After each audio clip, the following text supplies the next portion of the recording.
Hi everyone, Assalamu alaikum. Let's continue the configuration components. Now we will start with the tenant component, the tenant configuration group. These configurations are related to creating a new tenant, which is used to enable the modules inside your local Okapi instance. So, for example, as we have here, we have only three keys, which are the needed ones for creating a new tenant, which is a tenant ID, tenant name, and tenant description. And these are the default values: test, test library. And we will continue. We have here the user configuration group. These are the user information needed to create a new user. You have the username, password, user active, which default is true, user barcode, which default is from 1 to 9, user personal first name John, personal last name Doe, middle name Richard, and the preferred first name is John as well, personal phone name 7 sevens and 7 sevens, I think, yes, correct, and the personal mobile phone the same, and preferred contact type ID is 22002, I don't know, but this is dummy data, you can change it yourself, and the email and the proxy for this is an empty list. You can change it if you have these informations, but if we start clean, the other tables in the mod users will be empty, so you don't have anything to put here, so this will be empty most of the time. And user departments, as we know also, I will not create a department while creating a user, so the array will be empty. It was used in previous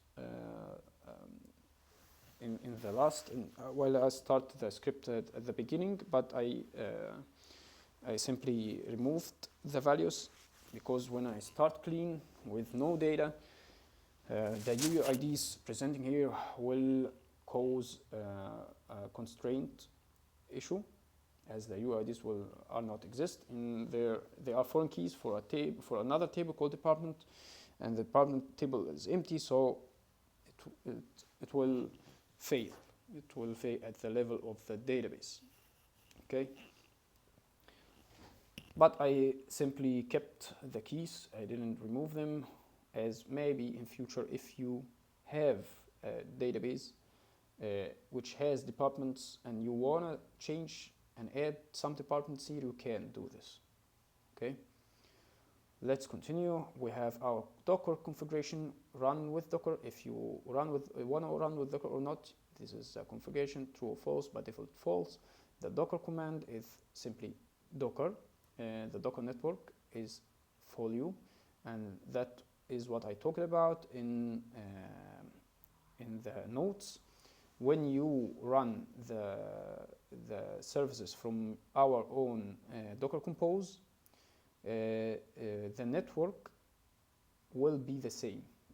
All modules and Postgres and Kafka, Zookeeper, all will run in one network, in one Docker network called by default Folio.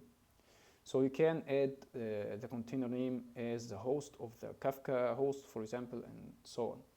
But if you run your Postgres or Kafka or any service from these services from your own Docker Compose or anything you run it with, it will not run in the same network. So you cannot use the service name or the container name inside the host of the Kafka or Elastic or database.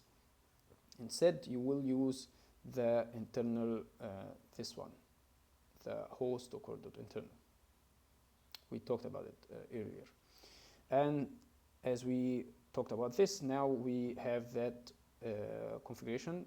We will add for each module a host, this one, in case you want to access the local host outside the Docker container.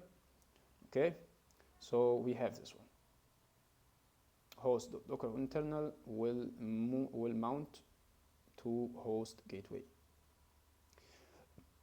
The last one is the module default port will be 80, 89, 81, 80, 81, and this one is the default for Java applications. Last configuration group, Postman configuration. We have our API key, Postman URL for the integration, Postman import open API path. This will be added to that, okay?